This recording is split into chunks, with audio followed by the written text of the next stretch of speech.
우리가 지금 이사야 6장을 지나오면서 우시야 왕 52년 통치의 절대 권력자가 무너지던 그 해에 이사야는 고독히 성전에 들어앉아서 세 가지 그림을 만나게 된다고 말씀을 드렸습니다.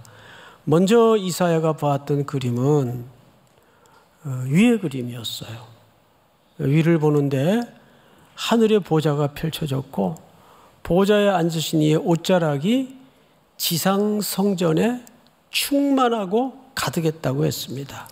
그런데 바로 이어서 그 충만함과 가득함이 온 땅에까지 충만함으로 확대되어 갑니다. 이것은 결국 이 하나님의 영광이 유대를 넘어서서 열방에게로 퍼져나갈 것을 암시하는 선교적 그림이에요. 자, 이렇게 하나님의 빛나는 보좌의 그 영광을 목도하자 두 번째로 지난주 우리가 만났던 그림은 내 안의 죄를 봅니다. 화로다 주여 나로 망하게 되었도다. 근데 그것은 이사야 개인의 죄를 넘어서 내가 부정한 입술의 백성 가운데 앉아있다는 표현으로 봐서 이사야는 백성들의 타락을 상징하는 존재로서 거기에 등장을 하는 겁니다. 개인의 죄만 부정하다라고 말하는 것이 아니라 내가 이 부정한 백성 중에 앉았나이다. 백성들의 부정함을, 타락상을 그렇게 소개합니다. 그리고 그는 화젓가락으로 천사가 날아와서 천상의 존재가 날아와서 그 입술에 대죠. 그리고 네 죄가 사하여졌다. 근데 이 죄사함은 이사야의 어떤 회개나 용서를 구하는 과정이 없어요. 이 회개는 하나님의 주도적인 주권적인 기준에서 이 회개가 선포되고 선언이 이루어집니다. 그러자 하나님께서 이 폐역하고 악하고 부정한 세상을 향하여 누가 갈꼬 그렇게 화로다 나여 망하게 되었도다. 나는 입술이 부정한 자라. 그리고 용서함을 입은 이사야가 나를 보내소서. 내가 여기 있나이다. 그래서 이사야에게 오늘 세 번째 그림으로 미래지향적인 소망의 그림을 보여주는데 오늘 본문은 7장 14절 한 절을 택했지만 사실 6장 말미부터 우리가 좀 볼 필요가 있어요. 자, 6장을 좀 건너가 보겠습니다. 11절 내가 이르되 주여 어느 때까지니까 하였더니 그러니까 이스라엘 백성들이 당할 심판을 듣고 이사야가 하나님 앞에 묻는 질문이에요. 자, 잠깐 앞을 보실까요? 하나님은 하나님의 백성들의 죄를 용서하시는데 그래 패싱 없던 걸로 해줄게 이렇게 우리의 죄를 용서하진 않습니다. 누군가 그 죄의 대가를 지불해야 돼요. 그래서 그 백성들로 하여금 귀 닫게 하고 눈 멀게 하고 입을 닫아버립니다. 그러니까 말씀이 닫혀지고 말씀이 봉해지는 거죠. 이거 시대적인 가장 큰 재앙이에요. 말씀이 봉해지는 것만큼 큰 재앙이 없죠. 이렇게 해서 그들이 장차 이제 다른 나라로 끌려갈 것을 암시하는 심판이 전제됩니다. 그러니까 이사야서는 일관된 그 패턴이 있습니다. 심판 그리고 구원입니다. 심판과 구원인데 이 과정의 이야기를 오늘 그러면 심판과 구원이 이사야 선지자가 일관되게 선포하는 메시지의 패턴인데 심판에서 구원으로 가기까지 하나님은 어떤 과정을 소개하실까? 그것이 오늘 이사야가 보았던 세 번째 그림입니다. 11절을 다시 보세요. 6장 내가 이르되 주여 어느 때까지니까 하였더니 주께서 대답하십니다. 성읍들은 황폐하여 주민이 없으며 가옥들에는 사람이 없고 이 토지는 황폐하게 되며 이제 곧 바야흐로 이제 이 백성들이 다 바벨론으로 유배되고 끌려갈 겁니다. 그러니까 성읍들은 황폐되고 거리엔 사람이 없어지고 그렇게 되겠죠. 그러니까 이런 역사의 풀무에 던져지는 과정을 겪어서 이들을 깨끗게 하실 것이다 그 말이에요. 자, 또 볼까요? 12절. 여호와께서 사람들을 멀리 옮기셔서 이 땅 가운데 황폐한 곳이 많을 때까지니라. 우리 13절 오늘 이 구절과 오늘 본문이 연결이 되는데 13절 다 같이 시작. 그 중에 10분의 1이 아직 남아있을지라도 이것도 황폐하게 될 것이나 밤나무와 상수리나무가 배임을 당하여도 그 그루터기는 남아있는 것 같이 거룩한 씨가 이 땅의 그루터기니라 하시더라. 여기 아주 중요한 주제어가 드디어 이제 고개를 디밀고 있습니다. 어떤 주제어인가 하면 거룩한 씨입니다. 거룩한 씨.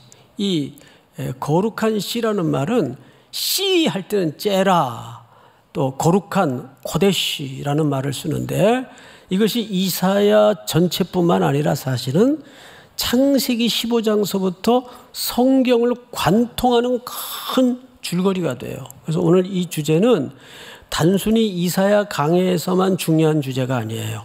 성경 전체가 결국은 이 얘기를 하고 싶어서 설치한 스토리입니다. 자, 성경을 다시 보십시다. 밤나무와 상수리 나무가 배임을 당하여도, 자, 여러분, 혹시 저기 시골에서 이제 자라신 분들은 밤나무 많이 보셨죠? 근데 상수리 나무는 무슨 나무예요?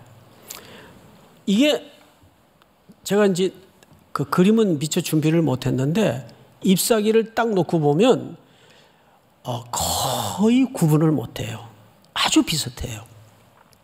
그래서 이 밤나무와 상수리 나무에 대한 학자들의 글들을 좀 찾아봤더니 이거는 보편적으로 유다와 이스라엘을 은유적으로 묘사하는 그림이다. 이 두 나라는 사실 한민족이죠. 그리고 형제 국가입니다. 솔로몬 이후에 여로보암과 르호보암으로 나라가 나누어져서 그렇지 이 두 나라는 형제 국가입니다. 자, 그런데 그걸 여기서는 뭘로 표현했어요? 예, 밤나무와 상수리나무. 근데 실제 잎사귀를 보면 거의 육안으로는 잘 구분이 안 돼요. 그 잎사귀 뾰족뾰족한 끄트머리에 미세한 차이가 조금 전문가들은 그걸 보고 구분할 정도로 비슷해요. 그런데 오늘 성경은 뭐라 그래요? 밤나무와 상수리나무가 배임을 당하여도 이 두 나무는 아수르에 그리고 얼마 있다가 바벨론에 다 배임을 당합니다. 자, 근데 나무가 배임을 당하면 남는 게 있어요. 뭐가 남아요? 그렇죠. 그루터기가 남아요. 그런데 그루터기의 특징이 뭡니까? 그루터기, 우리 이렇게 숲을 걷다 보면 보이잖아요. 만나잖아요. 근데 그 그루터기의 특징은 뭐냐 하면 어떤 강력한 비바람에도 흔들리지 않는다는 거예요. 이런 특징이 있습니다. 우리 70년대 이 나라를 초토화시켰던 사하라 태풍을 겪은 세대들이 저 정도 나이 되면 기억이 날 겁니다. 그 아주 무서운 태풍이었어요. 그 사라오 태풍은 검색해 보면 나와요. 지금 하지 말고. 예배 끝난 다음에. 그때는 뭐 다 쓸고 지나갔어요. 근데 그루터기는 그런 태풍에도 흔들리지 않아요.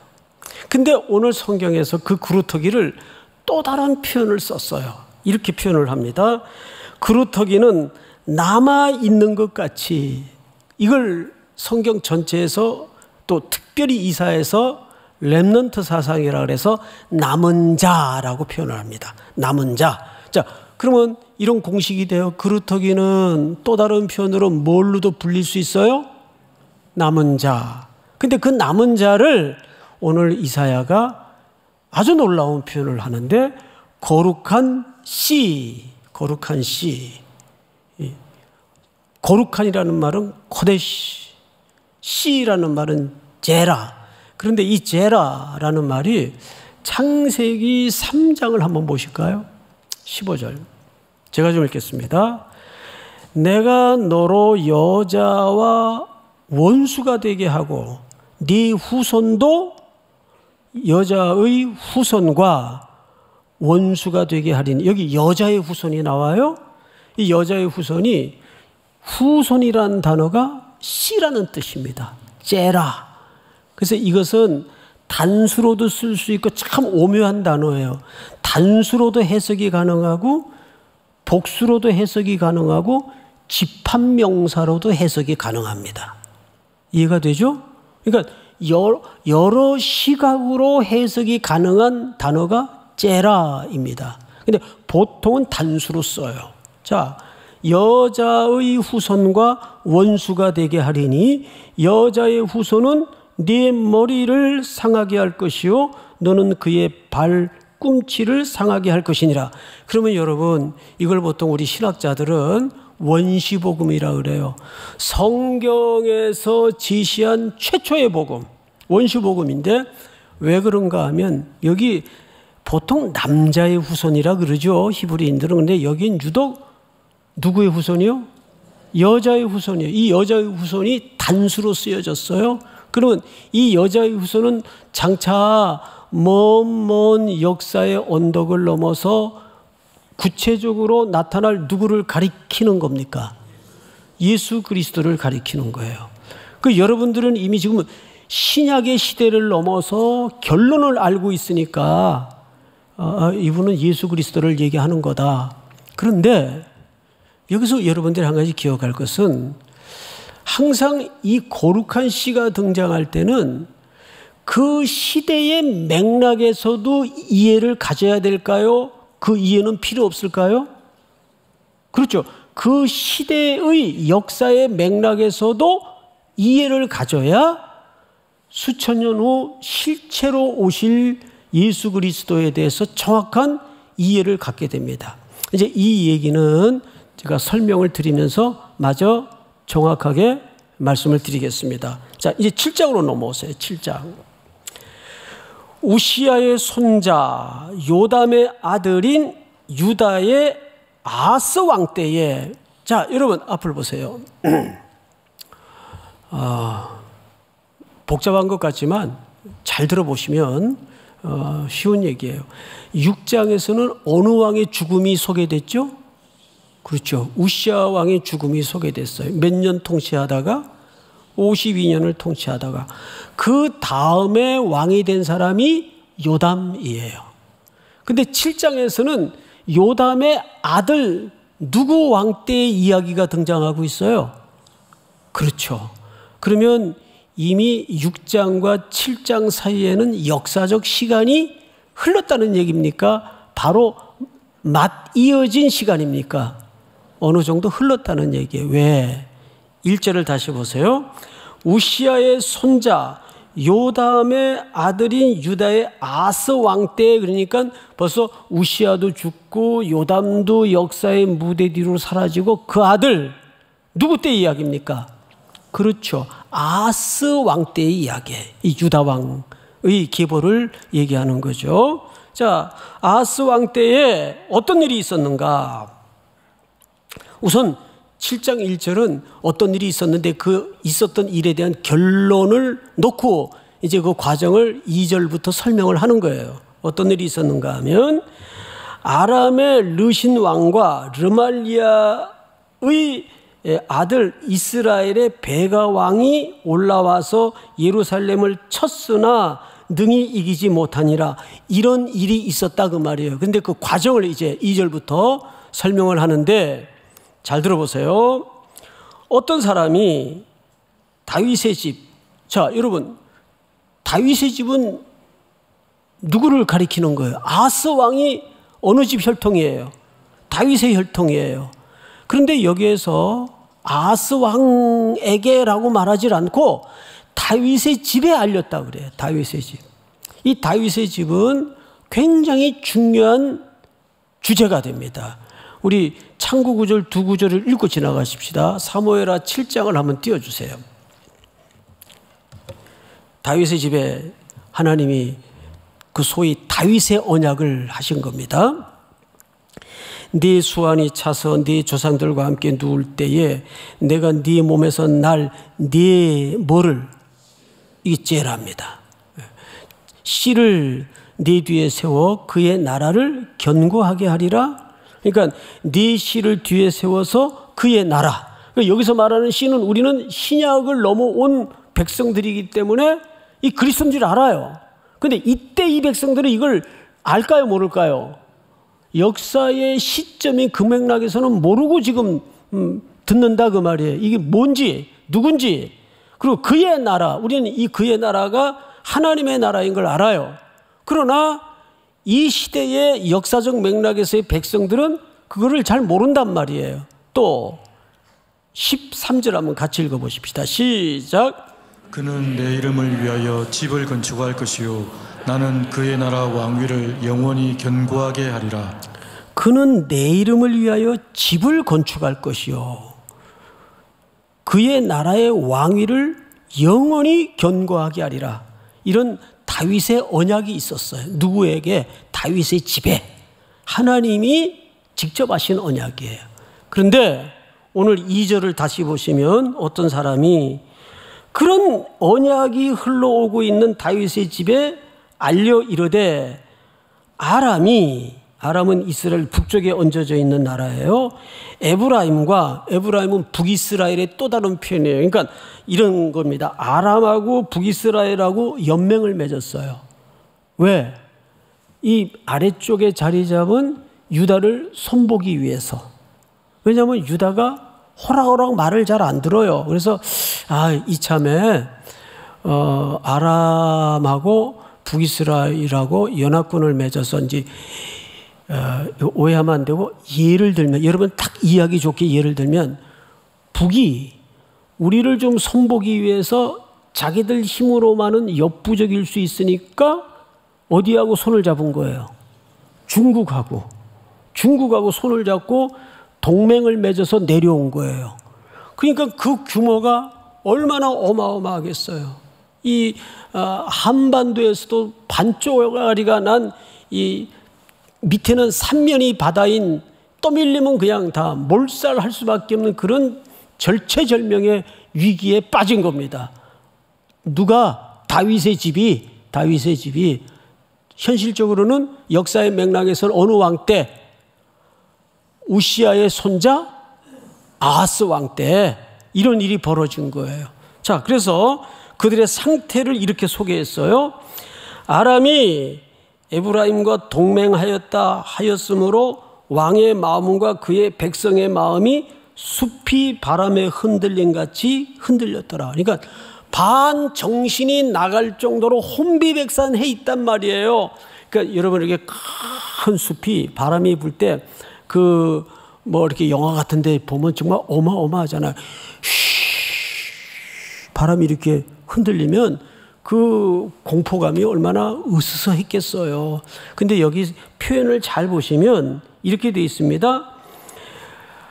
그의 왕의 마음과 그의 백성의 마음이, 자, 그러니까 이게 아하스는 왕으로서 굉장히 좀 쫀쫀하구나, 겁이 많구나.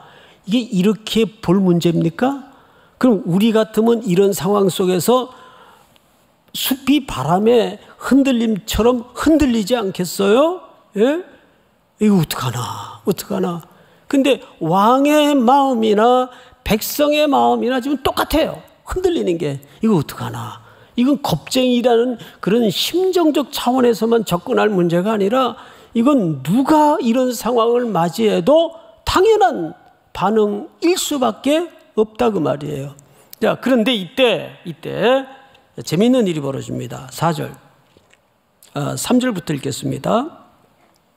그때에 여호와께서 이사야에게 이르되, 이때 하나님의 선지자인 이사야가 하나님께로부터 심부름을 합니다. 너와 네 아들 스알 야숲은, 이 스알 야숲이라는 말은 남은 자가 돌아올 것이다, 이런 이름을 가진 아주 독특한 아들이에요. 누구의 아들이라고요? 이사야의 아들이에요. 그래서 이사야가 그 아들을 데리고 남은 자가 돌아올 것이라는 이름 뜻을 가진 아들을 데리고 누굴 만나러 보내어지냐 하면 그 지금 잔뜩 공포감에 자리 잡고 있는 백성의 대표격인 아스 왕을 만나러 보내어집니다. 그리고 이제 다음 절을 볼까요? 4절. 그에게 이르기를 너는 삼가며 조용하라. 첫 번째 명령이에요. 너는 들레지 말고 호들갑 떨지 말고 모든 걸 삼가고 조용히 해라. 그 다음에 두 번째 잘 보세요. 르신과 아람과 르말리아의 아들이 힘이 노할지라도 그들은 연기나는 두 부직갱이 그루터기에 불과하니 두려워하지 말며 낙심하지 말라. 자, 첫 번째는 너는 삼가하며 조용히 해라. 들뜨지 마라. 호들갑 떨지 말라.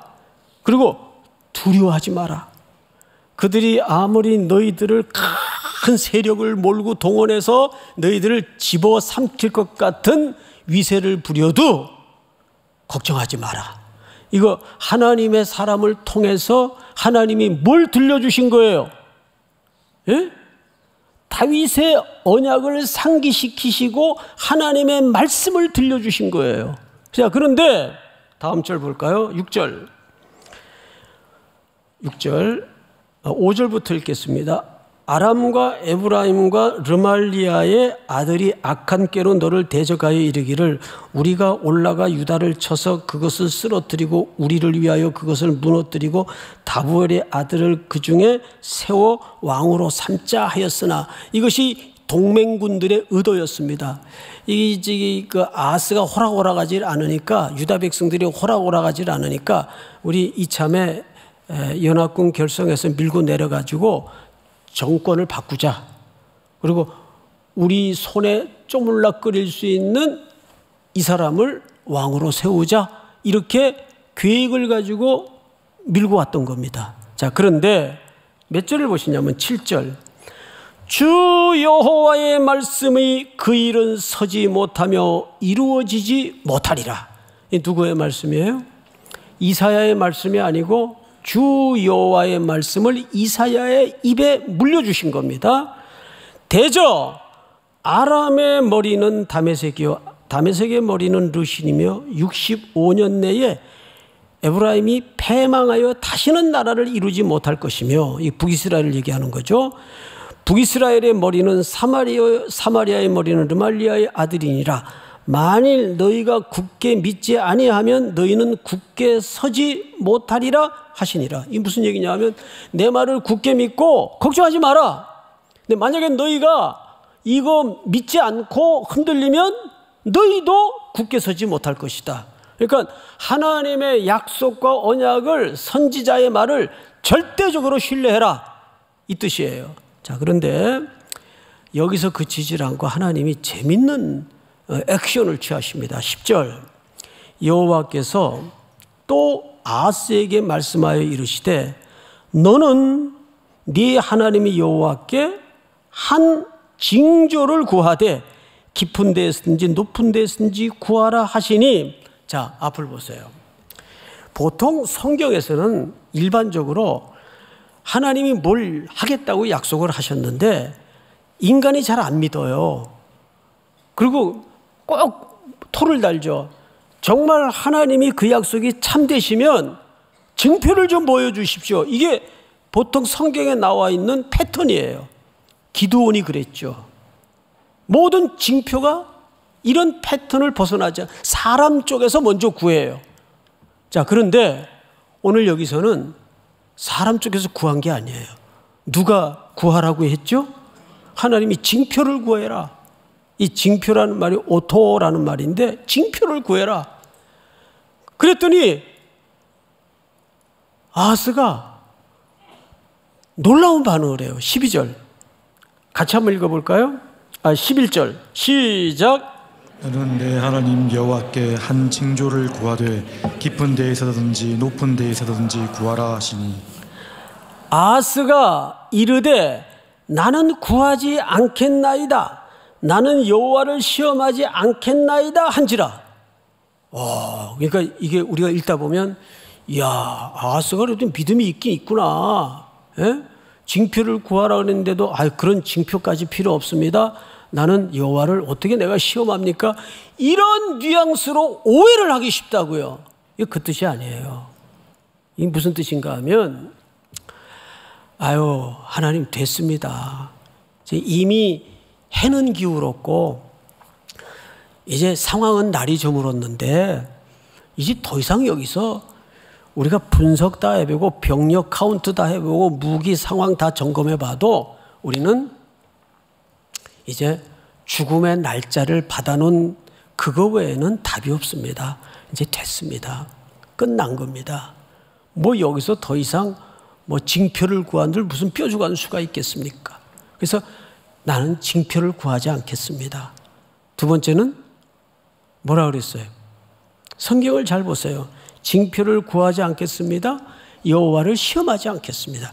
이거는 여러분 신앙이 좋은 차원에서 한 얘기가 아니에요.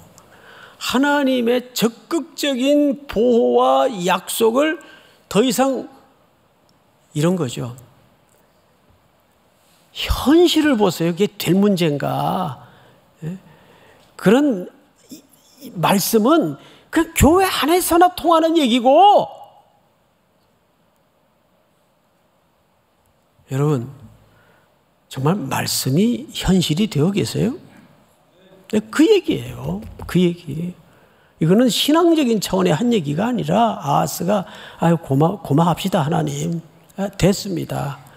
이제 다 끝난 건데, 아람이 어떤 나라고 북이스라엘은 우리 지파보다 5배가 큰 나라인데 그 둘이 동맹을 해가지고 우리를 죽이려고 하는데 우리가 무슨 재주로 안 됩니다. 열 하나님이 우리를 도와도 안 됩니다. 아주 불신앙적인 태도에서 나온 얘기예요. 여러분은 어떻습니까? 현실은 현실이고 말씀은 말씀이에요. 따로 노는 거예요? 지금 아하스가 그 짝이에요. 그러자 13절 잘 보세요. 이사야가 이르되 다윗의 집이여. 자, 아하스 왕이요 그러지 않았어요. 누구의 집이요? 다윗의 집이요. 이 다윗의 집은 다윗의 언약을 붙잡고 있어야 되는 집이에요. 아까 사무엘하 7장에서 보았던 것과 같이 하나님께서 씨를 통해서 그의 나라를 만들 것이고 그 집을 통해서 영원한 왕국을 건설하겠다는 그 약속이 맥락 속에서 흘러내려오고 있는 집안이에요. 다윗의 집이요. 왜 이사야가 유독 다윗의 집이라는 표현을 쓰는지 이제 그 이유를 알겠어요? 그러니까 이런 거예요. 하나님의 백성이여, 네가 하나님의 아들이지 않느냐? 언약의 백성이지 않느냐? 그 얘기예요. 그러자 13절 다윗의 집이여 원하건대 들을지어다.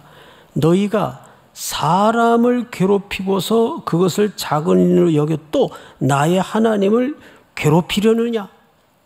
이 말은 지금 유다가 이런 위기와 징벌을 만나야 했던 이유는 하나님의 말씀에서 떠나 있기 때문입니다. 그런데 끝까지 하나님의 사람이 다가서서 하나님의 약속을 붙잡도록 마지막 기회를 주는데도 불구하고 하나님을 끝까지 괴롭히고 있어요. 말을 듣지 않아요. 그러면서 오늘 본문인 놀라운 약속을 하십니다. 자, 14절 전체가 한번 같이 읽읍시다. 시작. 그러므로 주께서 친히 징조를 너에게 주실 것이라. 보라, 처녀가 잉태하여 아들을 낳을 것이요 그의 이름을 임마누엘이라 하리라. 자, 여기 보시면 유명한 구절이죠. 처녀가 잉태하여, 여기 처녀라는 말이 히브리 말에는 알마라는 말을 썼어요. 알마. 그리고 원래 처녀라는 단어가 따로 있어요. 베툴라. 근데 여기는 알마라는 말을 썼어요. 알마는 처녀를 포함하지만 처녀라고도 부를 수 있지만 처녀보다는 범위가 좀 큰 개념을 담은 단어예요. 알마. 그러니까 정확한 번역은 젊은 여자, 젊은 여자. 근데 정확하게 좁은 의미에서의 처녀라는 단어는 베툴라라는 단어가 따로 있어요. 자, 여기서 그 알마 논쟁이라고 해서 아직까지도 이 부분에 학자들 간의 견해가 사뭇 많이 미세하게 달라요. 그렇지만 오늘 우리는 이 말씀을 통해서 역사적 맥락을 이해해야 된다는 이유가 여기 있어요. 지금까지 우시아라든지 그 이전의 왕들이라든지 지금 여기에 장본인인 아스라든지 이 왕들은 원래 누가 요구해서 세워진 왕들입니까? 그렇습니다. 이스라엘 백성들이 우리에게도 왕을 주소서, 이 왕이 세워지면 그들이 우리를 먹여 살리고 평안케 할 것이고 배부름을 줄 것이고 평화를 가져다 줄 것입니다. 그래서 왕을 세웠어요. 역대 사울서부터 다윗을 거쳐 수많은 왕들이 뜨거워졌지만 그래서 뜨거워지다가 지금 여기 역사적 맥락에서는 어느 왕 시기예요? 아스 때예요. 그런데 이 아스 왕마저도 하나님의 약속을 믿더라고요? 안 믿더라고요? 안 믿더라고요. 이것이 그들이 요구했던 왕들의 실상이에요. 그러니까 이 왕들은 전부 역사의 맥락에서 무엇 위에 소개되는 거죠? 테스트형이에요. 이런 왕 원했느냐? 아니었어요. 그러면 이런 왕은 어떠냐? 아니었어요. 근데 그 왕들은 처녀의 몸에서 난 왕들입니까? 젊은 여자의 몸에서 난 왕들입니까? 그렇죠. 젊은 여자의 몸. 그러니까 그래서 구약에서는 넓은 개념의 알마라는 단어를 썼어요. 그래서 이런 왕들이 태어나면서 하나의 시청각 자료죠. 이런 왕? 아니에요.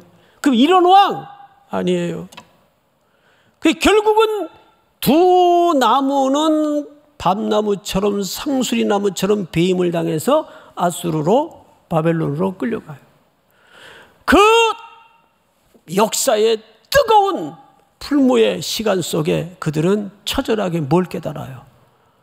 진정 우리에게 평화와 영육 간의 온전한 화해와 구원을 얻어다 줄 참된 왕은 누구이실까? 누구이실까? 드디어 거기서 참된 왕을 허기져 사모하게 됩니다. 그렇게 이스라엘이 로마의 압제의 그 철권 통치 밑에 있을 때 아무도 주목하지 않던 이스라엘의 유대 땅 베들레헴에 아기 예수가 실체로, 그 거룩한 씨가 실체로 드러나는 거예요. 믿습니까? 그러니까 이 패턴은 오늘 성도들과 이 세상 속에서도 그대로 작동되고 있어요. 돈이 나를 안전하게 만들고 책임질 줄 알았는데 이거다 하고 잡아봤더니 그것도 아니더라고요. 저 여자가 내 인생을 행복하게 해줄 것이다 붙잡았는데 또 그것도 아니더라고요. 내가 저 직장만 들어가면 내 인생이 고속도로가 될 것이다. 그래서 그냥 평생 거기 목숨 걸고 들어갔는데 그것도 나에게 진정한 인생을 담보해 주지 않더라고요. 그 끝에 우리는 누구를 만나게 되죠? 그리스도밖에는 희망이 없구나. 그리스도밖에는 참된 행복이 없구나. 그래서 구약에서는 알마라는 범주를 써요. 그 역사적 맥락이라는 그 시간마다 등장했던 수많은 시청각 자료들을 테스트하기 위해서. 우시아도 아니었어요. 요담도 아니었어요. 이제 이 이후에 등장할 히스기야도 아니었어요. 계속 인류 속에 그들은 마지막에 52년의 철권 통치 절대 권력자인 우시아마저도 마지막에 뭘로 죽어요? 나환자로 죽지 않습니까? 그게 인간이 옹이하고 인간이 이 사람이면 하고 세웠던 왕들의 마지막 모습들이었습니다. 북이스라엘도 마찬가지고. 그래서 그들은 알마예요. 알마에서 태어난 존재들이에요. 그 존재들은 역사적 맥락에서 이들이 참된 메시아가 아니라는 걸 소개하기 위한 하나님의 설치 작업이었습니다. 그리고 2000년 전 베들레헴에서 누구도 어느 역사도 주목하지 않던 낮고 천한 모습으로 우리의 구원자 예수 그리스도는 오셔서 지금까지 우리에게 유일한 인류의 소망이 되어주시고 희망이 되어주시지 않습니까? 하나님은 교회가 문제가 많아도 결국 교회를 통해서 하나님의 경영을 꿈꾸시고 이루어 가기를 원하십니다. 저 중동의 모든 참화도 그리스도에게로 돌아오지 않는 한은 저건 해결이 안 됩니다. 우리가 그 일을 위해서 엎드릴 때마다 기도해야 되고, 이 땅의 참된 허기와 갈증도 그리스도 외에는 채울 이유가 방법이 없습니다. 우리 삼일교회가 주님 오시는 그날까지 계속 낮고 천한 곳으로 주의 은혜를 흘려보내고 예수만이 소망을 붙잡는 모두가 될 수 있기를 주님의 이름으로 축원하고 축원합니다. 다 일어나십시다. 우리